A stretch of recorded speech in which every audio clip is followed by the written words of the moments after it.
My name is Elena Cole. I am 31 years old. When I was 19, my sister told the world that I left her to die in a burning barn. My father, a man who worshipped bravery above all else, believed her. My family erased me that night. 10 years later, I received a letter that proved I never ran. But by then, the damage had already lived inside me for a decade. To understand why a lie could ruin a life so completely, you have to understand the Coles. In our house, weakness was a sin. My father was a veteran firefighter, the kind of man who walked with a permanent limp from a roof collapse in '98 and wore it like a medal. My mother was soft, the silent type, who kept the peace by never raising her voice. And then there were us. Me, the oldest, and Sophia, the baby. The dynamic was set before we could even walk. If something broke in the house, I fixed it. If Sophia fell down and scraped her knee, I was the one expected to catch her or clean the wound. My father used to look at me with his hard, gray eyes and say, "You're the strong one, Elena. You look out for her." It wasn't a request, it was an order. Sophia was delicate. She was pretty and charming and knew how to cry to get out of trouble. I was the sturdy one, the one who took the blame, the one who didn't need protecting. Or so they thought. It happened on a Tuesday, in November. It was unseasonably cold, the kind of dry cold that makes wood snap. Sophia and I were in the old barn behind the main house. We weren't supposed to be there. Dad kept his old equipment and cans of kerosene stored in the back, but Sophia wanted to smoke a cigarette she'd filched from a boy at school, and she didn't want Mom to smell it. I was 19, packing to leave for college in a month.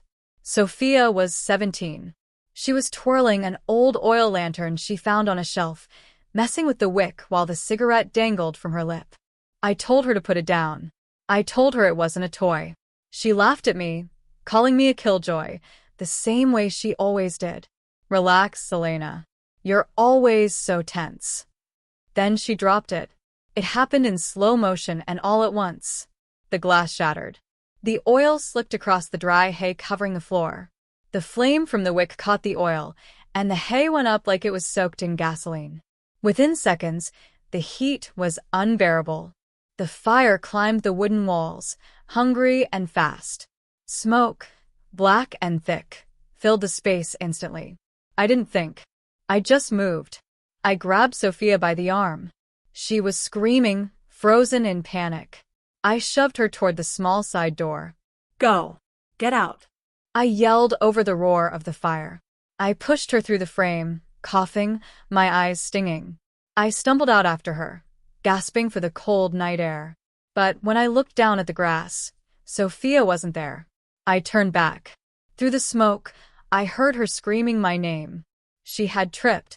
She must have tried to run back for her phone, or got turned around in the smoke. I didn't hesitate. I took a breath, pulled my shirt over my nose, and ran back inside. The heat was a physical weight, pressing down on me. I couldn't see anything. I crawled on the floor, feeling for her. I found her huddled near the old tractor, her leg caught under a fallen beam that had come loose. I shoved the wood aside, burning my hands, though I wouldn't feel it until later, and dragged her up. She was dead weight, half conscious from the smoke. I threw her arm over my shoulder and hauled her out, my lungs burning like I'd swallowed broken glass. We collapsed on the lawn just as the windows blew out. I passed out from smoke inhalation. When I woke up, I was in the back of an ambulance, an oxygen mask strapped to my face. The red and blue lights were blinding. I sat up, ripping the mask off, looking for Sophia. I saw her. She was sitting on the bumper of a fire truck, wrapped in a blanket, holding a cup of water. My father was kneeling in front of her. My mother was standing behind him, her hand over her mouth. A police officer was taking notes. I stumbled toward them, my throat raw. "Is she okay?" I rasped. My father stood up. He turned to look at me, and I stopped cold. I had never seen him look at me like that. It wasn't anger. It was disgust. Pure, unadulterated loathing. "Dad," I said. "Where were you, Elena?" he asked. His voice was low, dangerous. I was inside. I pulled her out.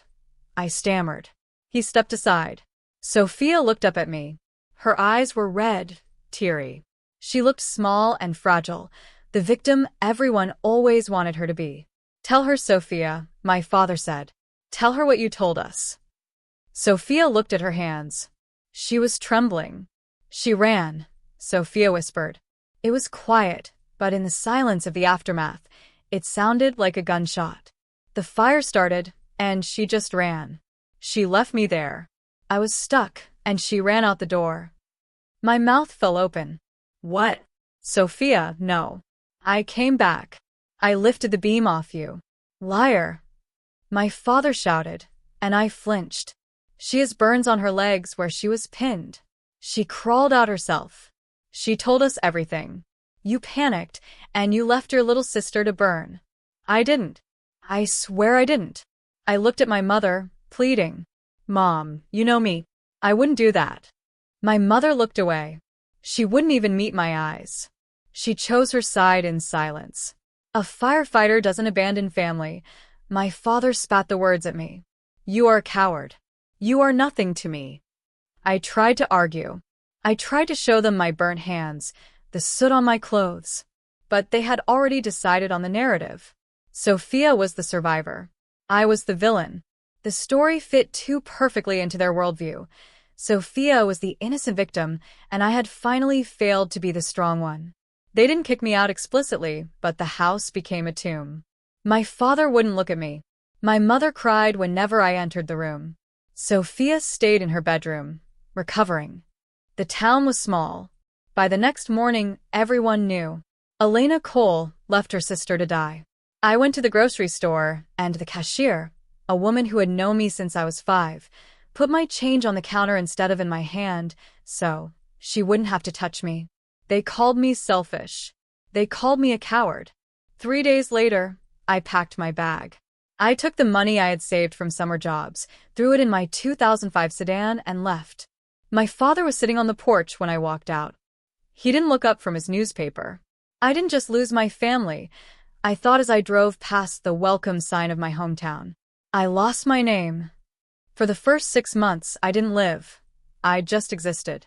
I drove 3 states away, putting 500 miles of asphalt between me and the lie that had swallowed my name. I ended up in Chicago, not because I had a plan, but because my car's radiator blew out on the I-90 and I couldn't afford to tow it any further. I became a ghost. I rented a basement studio in a neighborhood where the police sirens were a lullaby and the walls were thin enough to hear the neighbors cough. I cut my hair short, dyed it black, and stopped looking people in the eye. I worked double shifts at a diner that smelled of stale grease and despair, and then I worked nights cleaning office buildings. I scrubbed floors until my knees bruised, and my hands grew calluses thick enough to strike a match on. But I couldn't scrub away the memory. Every time I closed my eyes, I was back in that barn.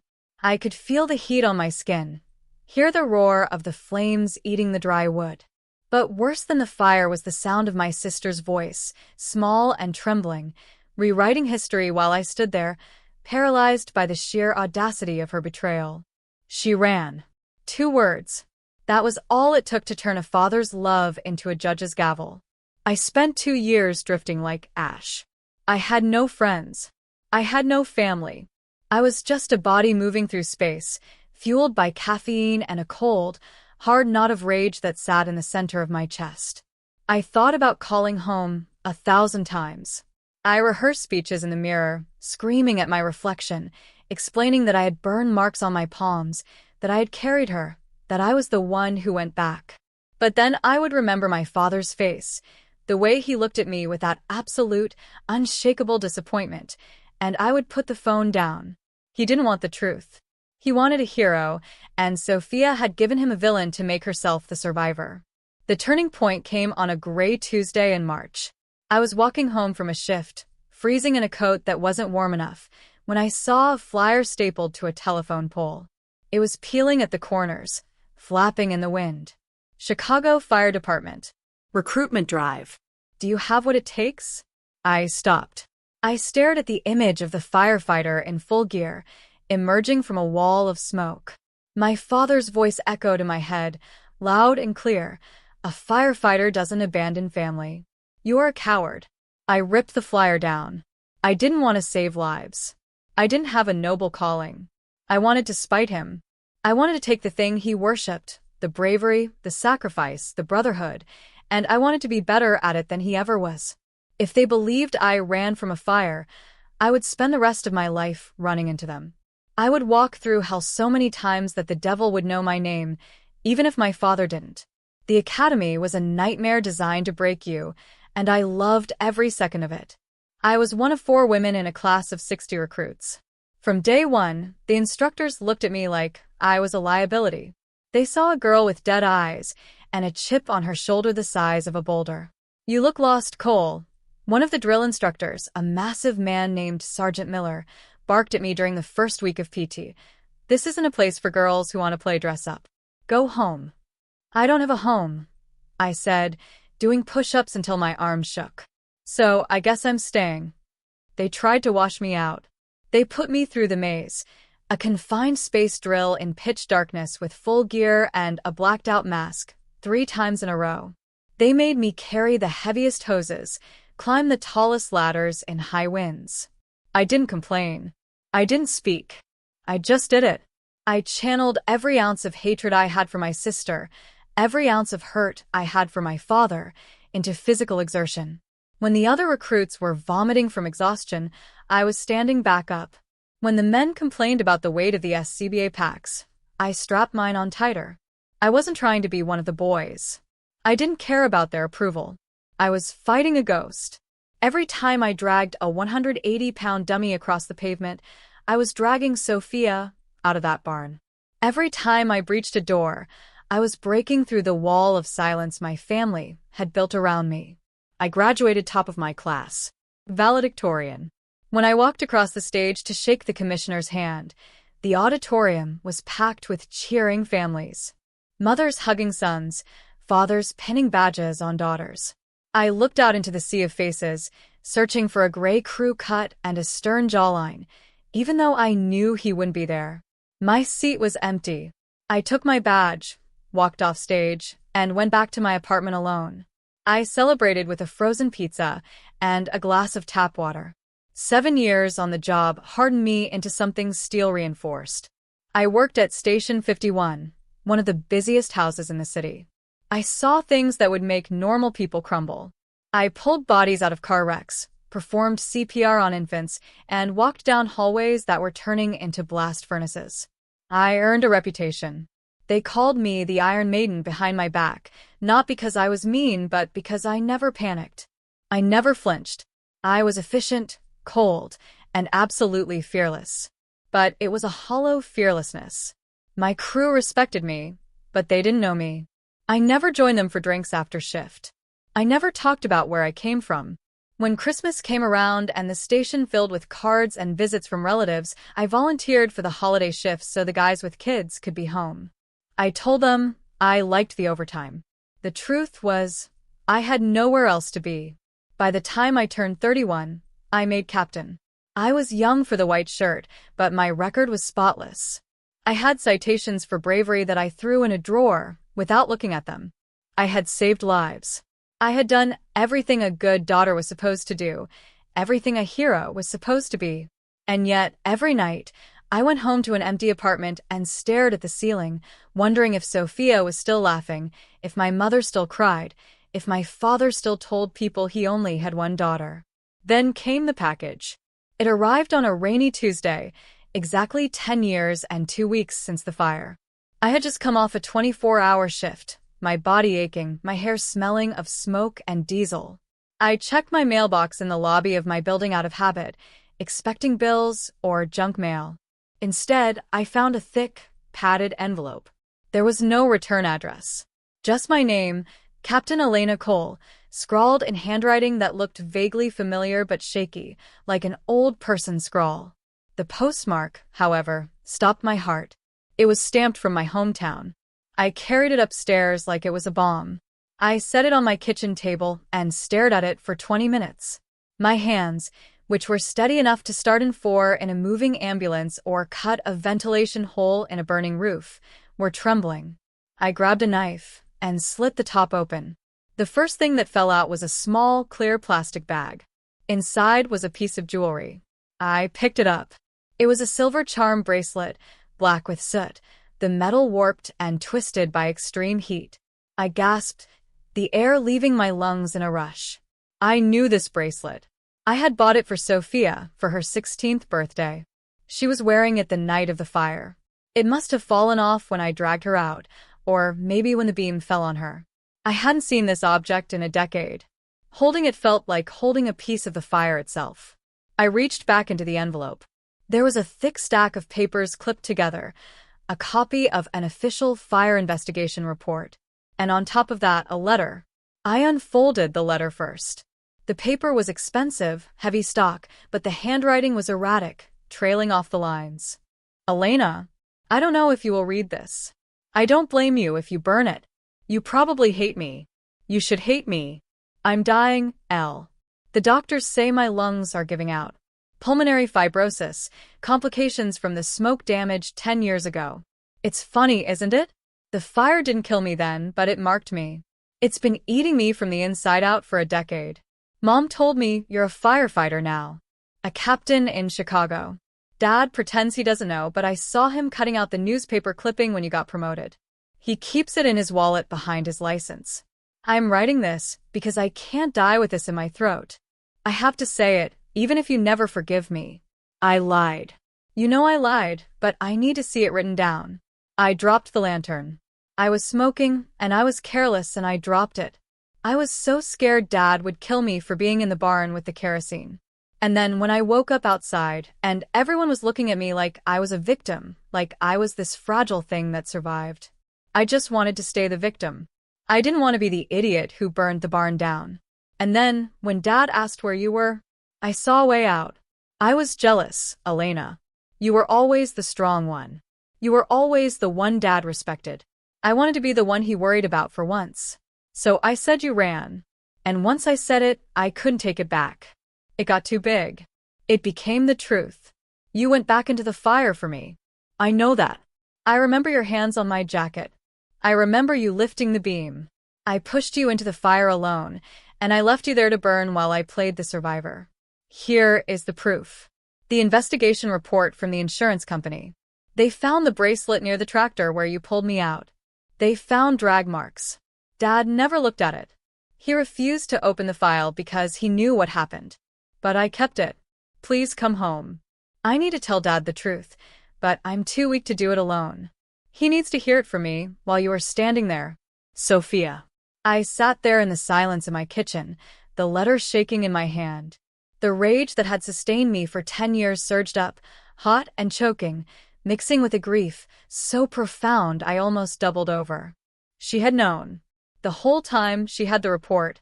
She had the proof. And she had let me rot. She had let me sleep in cars and scrub toilets and harden my heart into stone because she was jealous? Because she wanted Daddy's attention? I looked at the bracelet. I looked at the report. The evidence of my innocence had been sitting in a drawer in my sister's room while I built a life out of spite. My phone rang. The screen lit up with a number I hadn't seen in 6 years. Mom. I stared at the screen. I could let it go to voicemail. I could throw the letter in the trash, go back to my station, and keep being Captain Cole, the woman who needed no one. But then I looked at the line in the letter. He keeps it in his wallet. I picked up the phone. Elena? My mother's voice was a whisper, brittle as dried leaves. I got the letter, I said. My voice was unrecognizable to my own ears, flat, dead. She's bad, Elena. It's the end. She keeps asking for you. She wakes up screaming your name. She burned my life down, Mom. You all did. You watched him throw me out, and you said nothing. I know, my mother sobbed, the sound raw and ugly. I was weak. I was a coward. I should have stood up for you. But please. She's your sister. She's dying. I don't have a sister, I said. My sister died in that barn 10 years ago. The person in that hospital bed is a stranger. Please, Elena. For your father, then? He's broken. He broke himself, I snapped. But even as I said it, I knew I was going. Not for them. Not for forgiveness. But because the story wasn't finished. I had run into burning buildings for strangers for 7 years. I could walk into one last fire for myself. "I'm coming," I said, and hung up before she could say thank you. I packed a bag. I put my dress uniform in the trunk, the blue suit with the gold captain's bars on the collar. I put the letter and the bracelet in my pocket. I got into my car and turned south, driving back toward the place that had spit me out, ready to burn the house down with the truth. The drive took 6 hours. I didn't turn on the radio. I didn't call anyone. I just drove, the tires humming against the asphalt, my mind replaying the contents of the envelope sitting on the passenger seat. It wasn't just Sophia's letter that made my blood boil. It was the investigation report. I had stopped at a rest area an hour outside of Chicago to read it properly, under the harsh light of a street lamp. It was a standard insurance report, dated 2 weeks after the fire. Point of origin, oil lantern, center of the barn floor. Burn patterns, consistent with accelerant spread. Victim recovery, drag marks noted from the center beam to the south exit. Drag marks. My father was a firefighter for 30 years. He knew how to read a fire scene better than he knew how to read a book.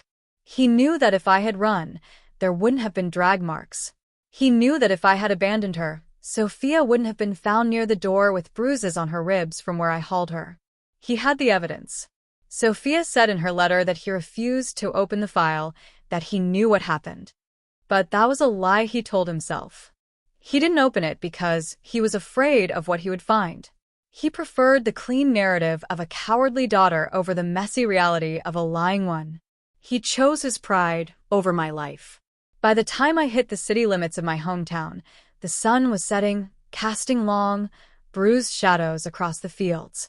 The town hadn't changed. The same diner, the same gas station, the same suffocating feeling of being watched. I drove past the high school. I drove past the fire station, Station 12, where my father had been a legend. I wondered if they still told the story of his coward daughter there. I pulled into the driveway of my childhood home. The house looked smaller than I remembered. The white paint was peeling around the trim. The lawn, once manicured with military precision, was overgrown. And in the back, where the charred skeleton of the barn used to be, stood a cheap metal shed. I sat in the car for a long time. I checked my reflection in the rearview mirror. I wasn't the 19-year-old girl who cried when they called her a liar. I was Captain Cole. I had scars on my neck from a flashover in a warehouse fire 3 years ago. I had eyes that had seen death. I put on my sunglasses, even though it was dusk. Armor. I got out and walked up the steps. The wood creaked, a sound I hadn't heard in a decade. I didn't knock. I still had a key on my old ring, a relic I had never thrown away. But I didn't use it. I rang the bell. I was a guest here now. An unwelcome one. The door opened. My father stood there. He looked old. That was the first thing that hit me. The man who used to carry 2 ladders at once was now stooped, his shoulders caved in. He was wearing a cardigan, something the old version of him would have mocked. He blinked at me, his eyes adjusting to the twilight. "Elena," he said. His voice was gravel, lacking the boom it used to have. He didn't move to hug me. He didn't step back to let me in. He just stood there, blocking the threshold like a sentry. "I'm here," I said. My voice was steady. "Your mother said you were coming," he said. He looked at my car, then back at me. He noticed the uniform hanging in the back seat, the blue dress shirt with the captain's bars. His eyes lingered on it for a second, a flicker of something unreadable, before he looked away. "She's at the hospital. With Sophia." "I know. Why did you come?" he asked. It wasn't an accusation, just a question. As if he couldn't fathom why the daughter he discarded would bother to return. "Sophia sent me a letter," I said. He stiffened. "She shouldn't have done that. She's sick." "She's not thinking straight. She's thinking clearer than she has in 10 years, I said. "Are you going to let me in, or do we do this on the porch for the neighbors?" He stepped aside. The house smelled the same, lemon polish and old dust. But the silence was heavy, oppressive. The photos on the mantel were the first thing I checked. There were pictures of Sophia. Sophia at prom, Sophia at graduation, Sophia smiling on a beach. There were pictures of Mom and Dad. There were no pictures of me. I walked over to the mantel.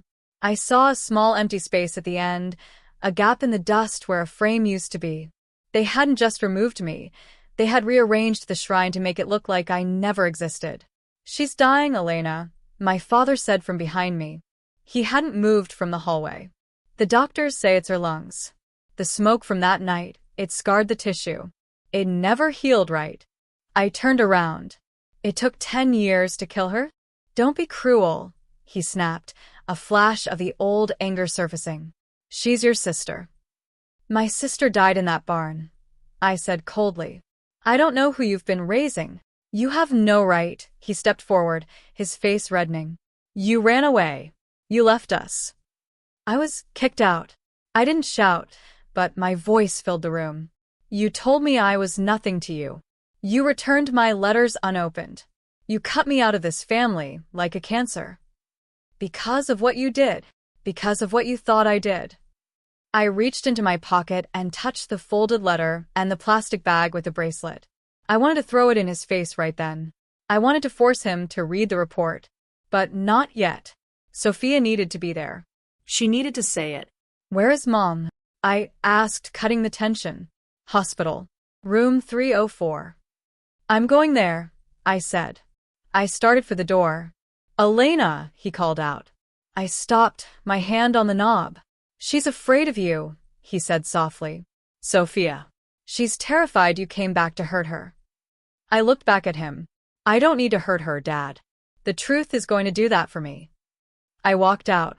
The hospital was a 10-minute drive. It was a small county facility, the kind with flickering fluorescent lights and linoleum that had been buffed too many times. I walked to the nurse's station. I didn't ask for permission. I walked straight to room 304. I heard the beeping of the monitors before I saw her. A rhythmic, mechanical pulse that counted down the seconds she had left. I pushed the door open. My mother was sitting in a chair by the window, her head bowed in her hands. She looked up when I entered. Her face was a map of grief, lines etched deep around her mouth. She gasped, standing up, so fast her chair scraped against the floor. "Elena," she breathed. She took a step toward me, arms open. I held up a hand. "Don't." She froze. "I missed you so much," she sobbed. "You missed the idea of me," I said. "If you missed me, you would have picked up the phone." I looked past her to the bed. Sophia lay there. She looked tiny. The wires and tubes seemed to be the only things holding her to the mattress. Her skin was translucent, pale as paper.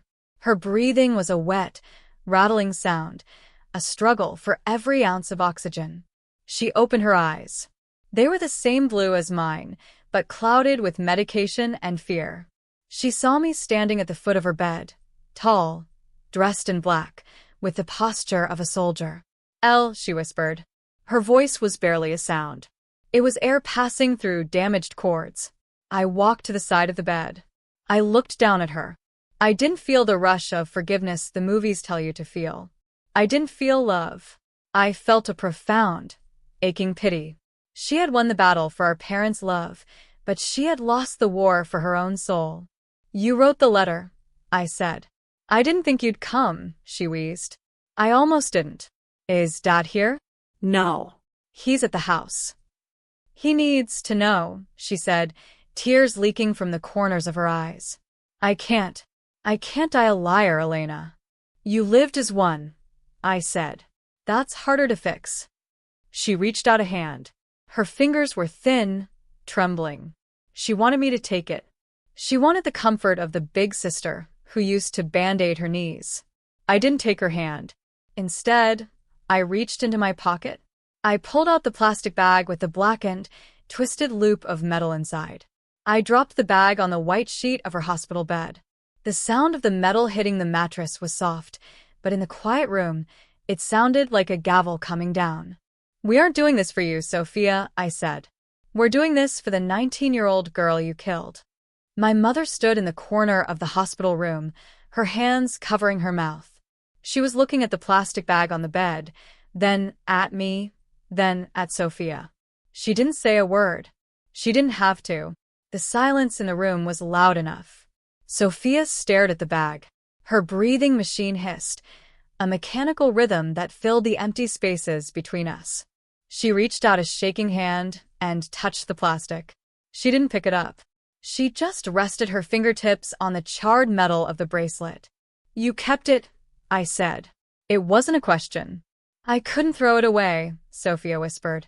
Her voice was wet and weak. "I tried. 100 times. But it felt like, if I threw it away, I was throwing away the last bit of truth." "You threw me away instead," I said. Sophia closed her eyes. A tear leaked out and slid into her hairline. "I was 17, Elle. I was a kid." "I was 19. I shot back. "I was a kid too. But I was the kid who crawled back into a burning barn because I thought my little sister was dying.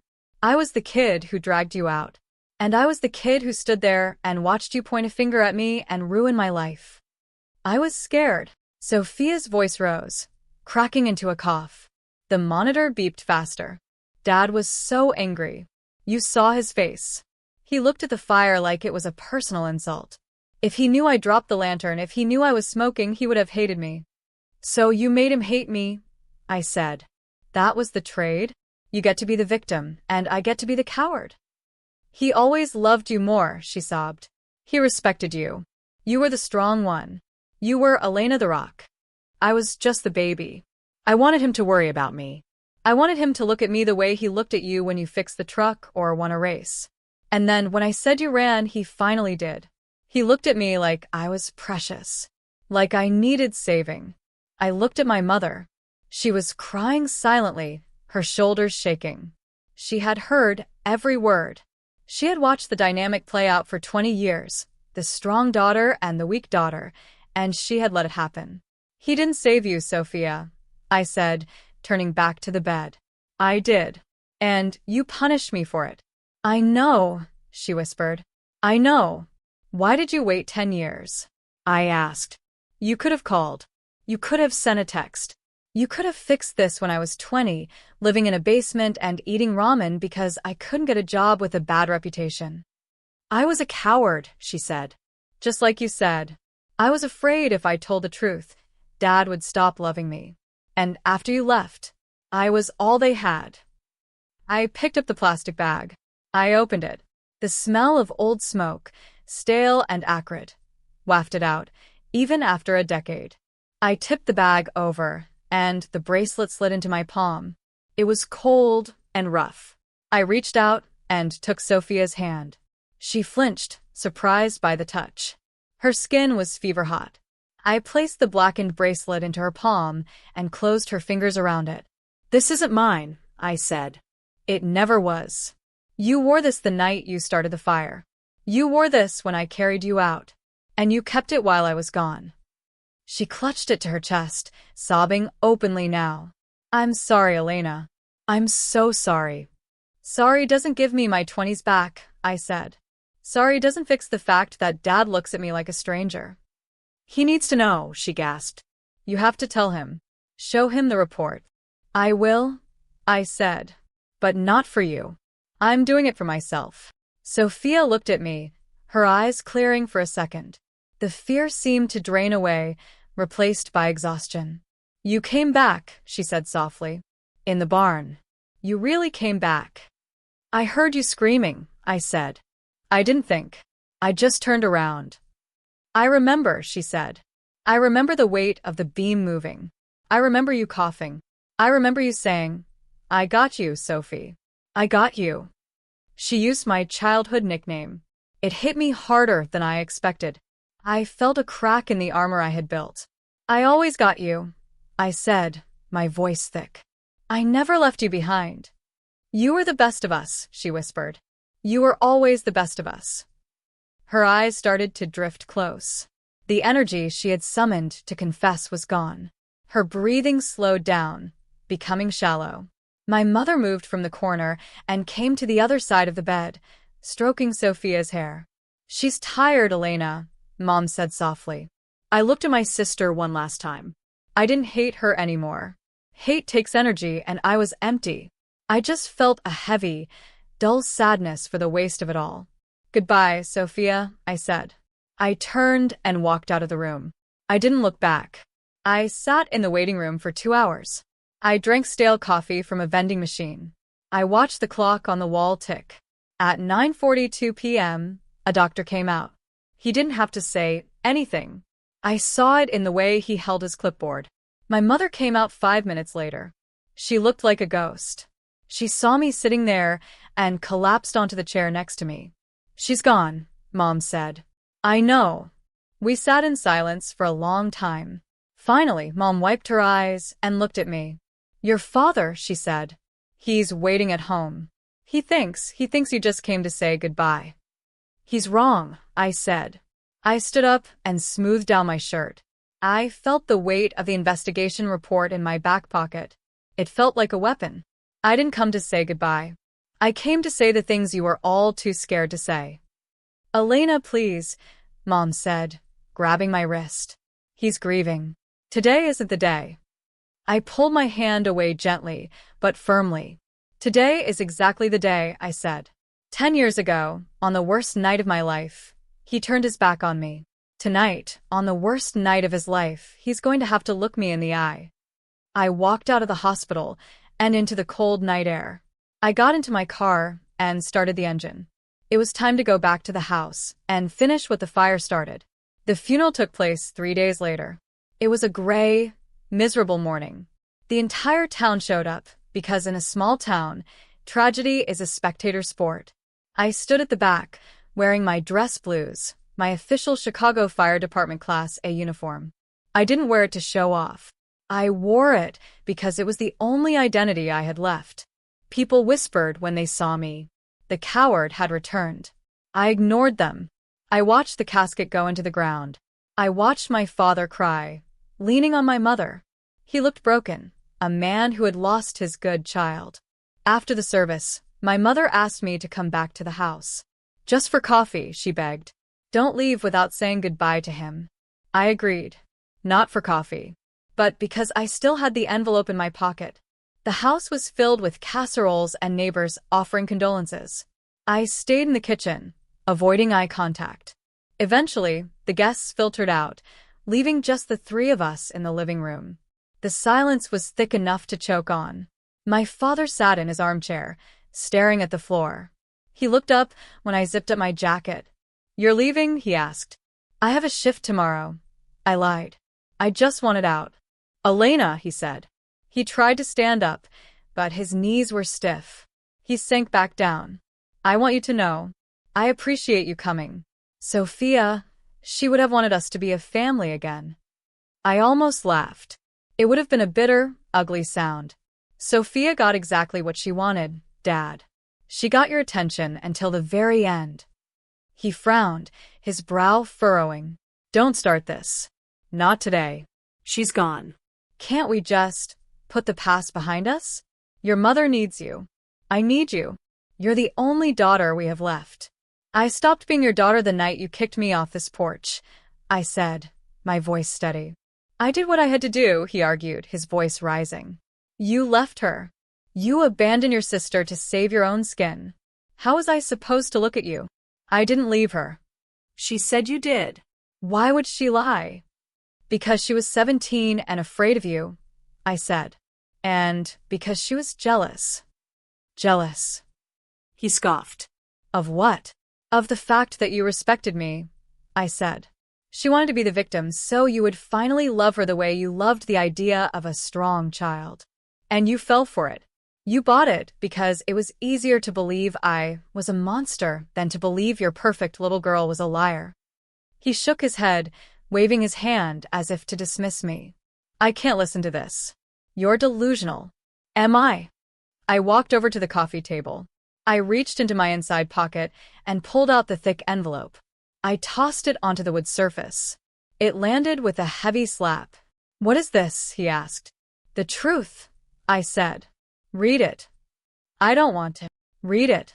I commanded. It was the voice I used on the fireground. The voice that cut through panic and noise. My father flinched. He reached out and picked up the envelope. He opened it. He pulled out the official fire investigation report first. Look at page 4, I said. Look at the recovery notes. He put on his reading glasses. His hands were shaking. He scanned the page. I saw his eyes stop moving. He read the line. Drag marks noted from center beam to south exit. Drag marks, I said. If I ran, who dragged her, Dad? Who pulled her 20 feet to the door? He didn't answer. His face went pale. He flipped the page. Now read the letter, I said. It's from Sophia. She wrote it 3 weeks ago. He unfolded the handwritten note. I watched him read. I watched the exact moment his world collapsed. I saw his mouth open slightly. I saw the tears well up, different from the tears at the funeral. These weren't tears of grief. They were tears of shame. He read the words. You went back into the fire for me. I pushed you into it alone. He read the words. I lied because I was jealous. The paper fluttered from his hand to the floor. He looked up at me. He looked stripped raw. The anger, the self-righteousness, the judgment, it was all gone. All that was left was a horrified old man realizing he had spent 10 years hating the wrong person. Elena, he choked out. Oh my God. My mother was sobbing quietly on the sofa. She had known since the hospital, but seeing him break was different. I didn't know, he whispered. I swear, I didn't know. You didn't want to know, I said. You returned my letters unopened. You chose a side without ever asking me for my version. He stood up, stumbling toward me. He reached out his hands. I'm sorry. Elena, please. I'm so sorry. I'm your father.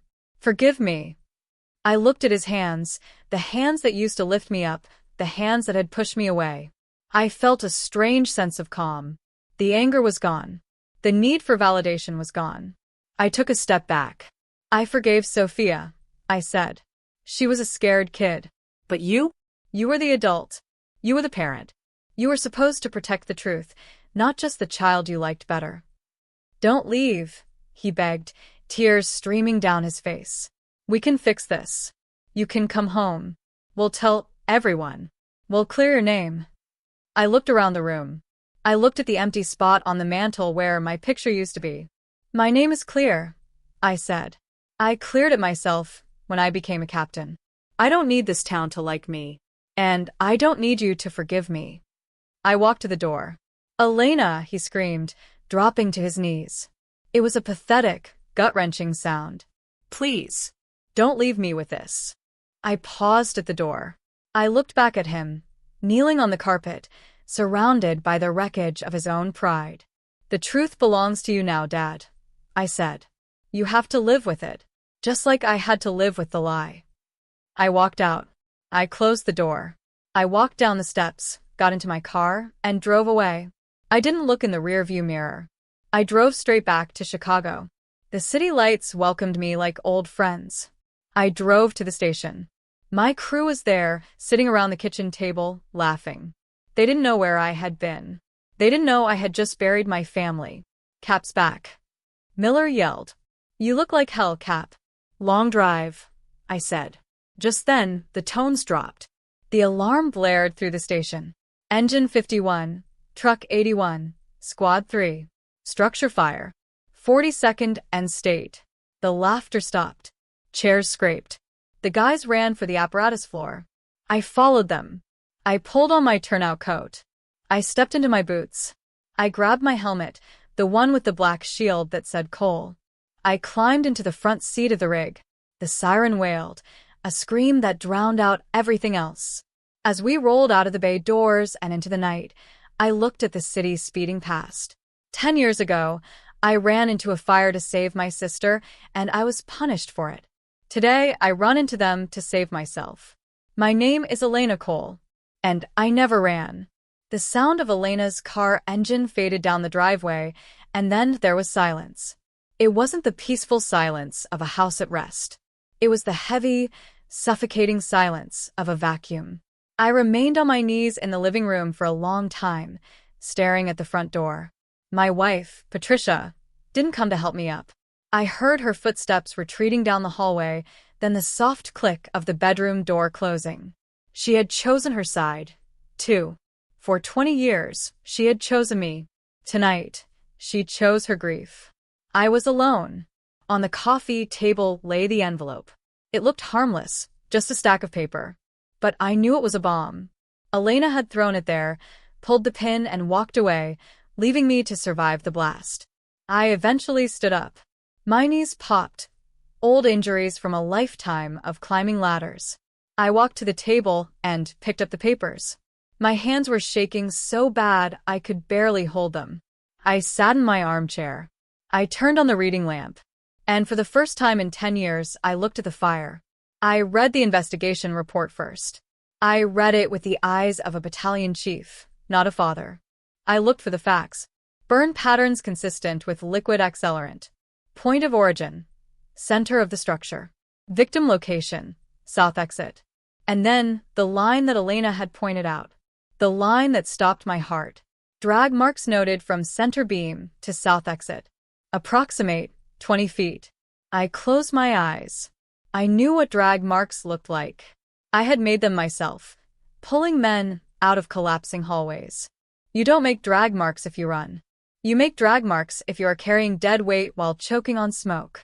You make drag marks if you are refusing to let go. I had been at the scene that night. I had seen the marks on the floor before the overhaul crew washed them away. But I hadn't seen them. I had been so blinded by Sophia's tears, by the image of my perfect little girl hurt, that I decided on the story before I looked at the evidence. I had betrayed the first rule of the job. Size up the scene before you act. I put the report down and picked up Sophia's letter. Reading my dead daughter's handwriting felt like a violation. I pushed you into it alone. The words burned. Sophia admitted it. She admitted she was jealous. She admitted she wanted my attention. And I had given it to her. I had fed that jealousy for a decade. I had coddled the liar and banished the hero. Why? The question gnawed at me as the grandfather clock ticked in the hallway. Why was I so ready to believe Elena was a coward? Because Elena didn't need me. That was the ugly truth hiding under the ash. Elena was strong. She was fierce. She fixed things herself. She never cried on my shoulder. She never looked at me with those big, helpless doe eyes that Sophia had. Elena was already a firefighter before she ever put on a suit. And that scared me. It made me feel useless. Sophia made me feel like a protector. She made me feel like a father. So when she pointed a finger at Elena, I took the chance to be the savior for the weak one, even if it meant destroying the strong one. I sat there until the sun came up. 2 days later, I drove to the public library. We didn't have a computer at home. I was old-fashioned that way. I sat at a terminal in the back corner, typing with 2 fingers. I typed, Elena Cole, Chicago Fire Department. The screen filled with results. There were articles. Captain Elena Cole leads rescue in apartment blaze. CFD promotes first female captain of Engine 51. I clicked on images. And there she was. The photo was from an awards ceremony. Elena was standing at a podium. She was wearing her dress blues, the same uniform she wore to the funeral. She wasn't smiling. She looked serious, focused, dangerous. She had a scar on her neck I hadn't noticed before. She looked like me. No, that's a lie.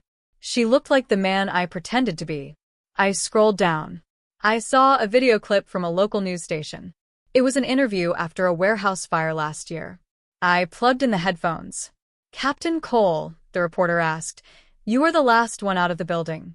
The roof collapsed seconds later. Were you afraid? On the screen, Elena wiped soot from her forehead. She looked straight into the camera. Her eyes were gray, just like mine. Fear is part of the job, she said. Her voice was deeper than I remembered. But you don't leave your crew behind. You bring everyone home. That's the rule. I paused the video. I sat there in the quiet library, tears running down my face into my beard. You don't leave your crew behind. I had taught her that. I used to say it at the dinner table. And she had listened. She had lived it. I was the one who broke the code. I had abandoned my own crew. I had left my own daughter in the fire of public opinion for 10 years. I went home. I tried to write a letter. I sat at my desk with a pen and a pad of paper. Dear Elena, I saw the video. I saw the report. I I crumpled the paper. What could I say? I'm sorry. Sorry was a word for spilling coffee, not for stealing a decade of someone's life. Come home. She had a home. She had a family, that crew in the video, the ones who slapped her on the back and looked at her with respect. I realized then that I couldn't fix this. Some fires you can't put out. You just have to let them burn until there's nothing left but the foundation. 6 months later. The house is quiet. Patricia talks to me now, but it's different. We talk about the weather. We talk about the grocery list. We don't talk about the girls. We don't talk about the empty space on the mantle. I spend a lot of time on the back porch, looking at the metal shed where the barn used to be. Sometimes, I hear the siren from the fire station down the road. It used to be a sound that made my blood pump. It used to be the sound of glory. Now, when I hear it, I just feel cold.